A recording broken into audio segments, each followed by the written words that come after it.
Hey everyone, welcome back to the channel. If you're thinking about buying a used camera, hold on, because there are 10 crucial things you need to check before handing over your hard-earned cash. A used camera can be a fantastic deal, or it could be throwing your money away. So let's break it down step by step and make sure you get the best bang for your buck. And if you stay till the end, I got some bonus tips when shopping from online sellers. My name is Shai, let's dive right in. Shutter count, actuation count. Think of the shutter count like a car's mileage. Like a car, a camera has a lifespan. The shutter count is also called actuations, and you can check the actuations using online sites. It's real easy, just go to Google and search how to check camera actuations. A few sites will pop up and you can follow the directions there. Now if the count is high, something like 500,000, I'd be a little cautious. If it's something lower, like maybe 30,000, then that's better. Now you can also Google what the actuation or shutter count lifespan is for the camera you're actually looking into. This will give you a better gauge whether or not this is a safe buy for that particular camera. Bring your own lens that you often use so that you can test it on the camera you want to buy. I would bring the lens that you own with the most bells and whistles. Meaning, kind of like my camera right here, it has an aperture ring, it's a zoom lens, so I have a zoom ring, little bells and whistles here like a autofocus and manual focus toggle. It has a custom button here. I would put that on the camera and make sure that everything is working, everything is reading, and that way you know that the camera is in proper working order. Sensor condition. They say this is the heart of every camera. A damaged sensor can ruin every shot you take. So inspect the sensor in good light, check for dust, dead pixels, and especially for any scratches. Now remember, a dirty sensor, you can actually clean that, but a scratch sensor is much harder to fix and you might have to send that in. So make sure to check for that closely so that your used camera is in working order. Lens mount. Make sure it's tight and secure, not loose at all. A loose mount could mean bad focus issues, so make sure it's secure. Also make sure it doesn't have heavy scratches on it because you don't want to be grinding when you actually put your lens on there. So if you'll notice here, there are some screws around this, and just feel around there, make sure nothing's wobbling around. And since you're always going to bring your actual lens that you use on the camera, just put it on as well. And if you notice there's a lot of scratches there, make sure it's not grinding because that can also damage the lens. So again, make sure that lens looks nice and good. Buttons and dials. Used cameras often have buttons and dials that wear out over time, so before you buy, press every button to make sure they respond. Rotate the dials to check for skips. If something isn't working, it could be a minor fix or a sign of a bigger issue, so test everything.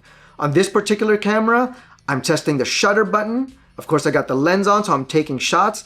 I'm checking all the custom buttons. There's 1, 2, 3, 4 of them here.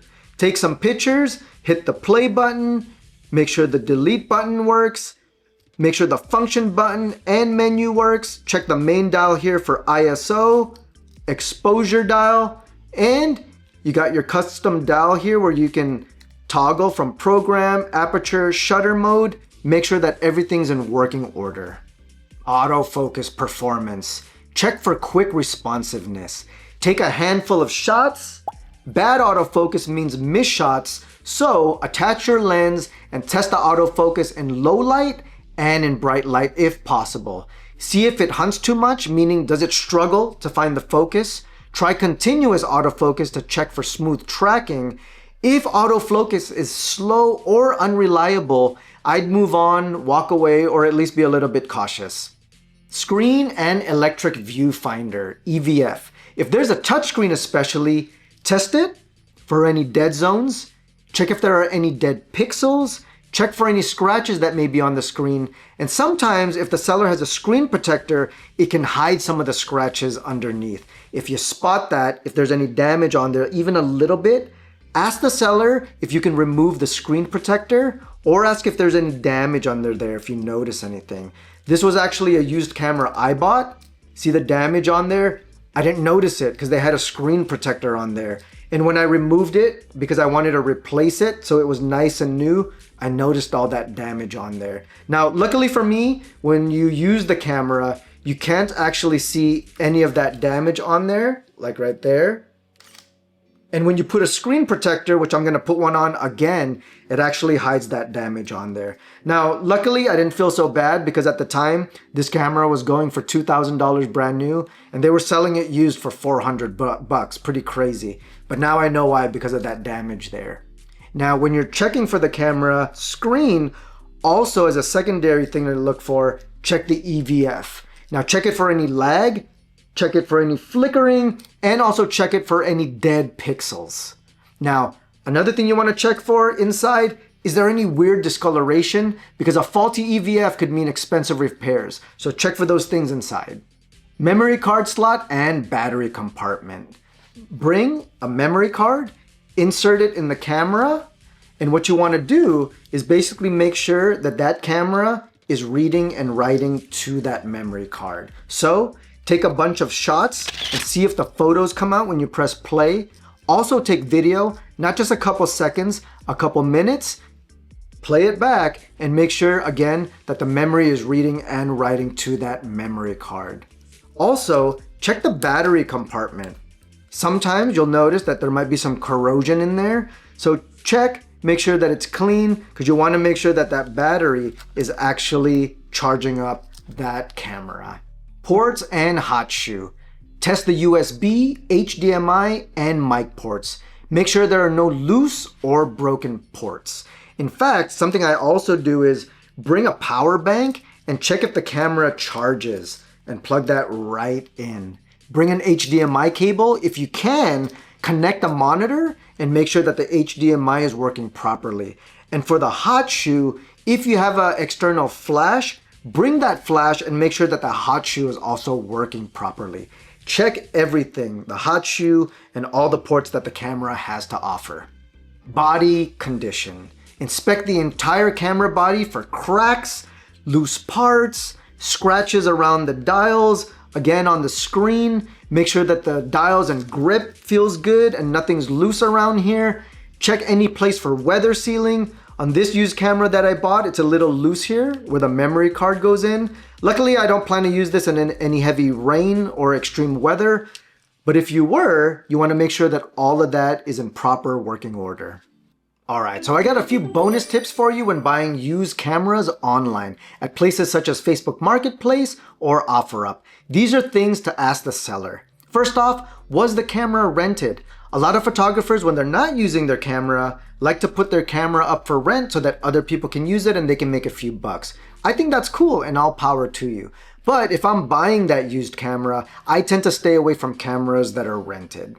Another question you can ask is, has the camera been repaired before or brought in for any service? I just want to make sure that there's no big damages that has happened to the camera.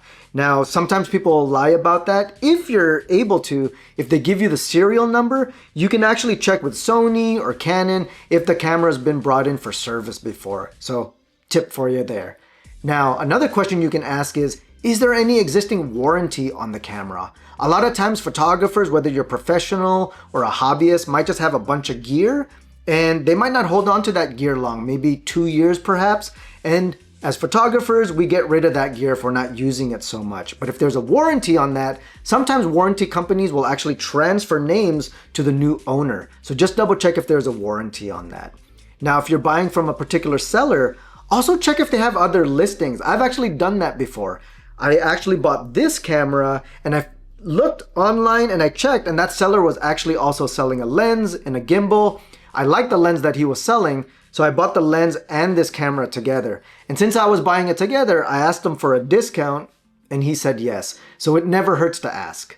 Another thing is, when you're meeting in public, always ask to meet at a very public and a very active place, meaning where there's a lot of people. Or something that I learned recently, ask to meet at a police station if it's somewhere near you. Now keep this in mind, I don't think anyone's gonna do anything foolish if you're meeting at a police station. So if you're lucky enough to live near one, ask to meet at a place like that. And last but not least, ask the seller to text you when they're leaving their place before you meet up. Sadly, I've been stood up twice when going to meet with someone to buy and sell some of my gear. Now, I don't want that to ever happen to me again, and it hasn't since I implemented this particular strategy. So it's super simple. If you don't want to be stood up, just ask that person you're meeting with to text you before they leave, and trust me, it works every time. That person always shows up, and that transaction always goes smoothly, hopefully. Buying a used camera can save you hundreds of dollars if you remember to check these 10 things. So before you buy, do your homework and inspect everything carefully. Now I got a question for you. Have you ever bought a used camera online? Drop your experience in the comments and let's help each other out. Now if you found this helpful, hit that like and subscribe button, hit that notifications bell for more photography tips, gear reviews, and buying guides, and I'll see you on the next video.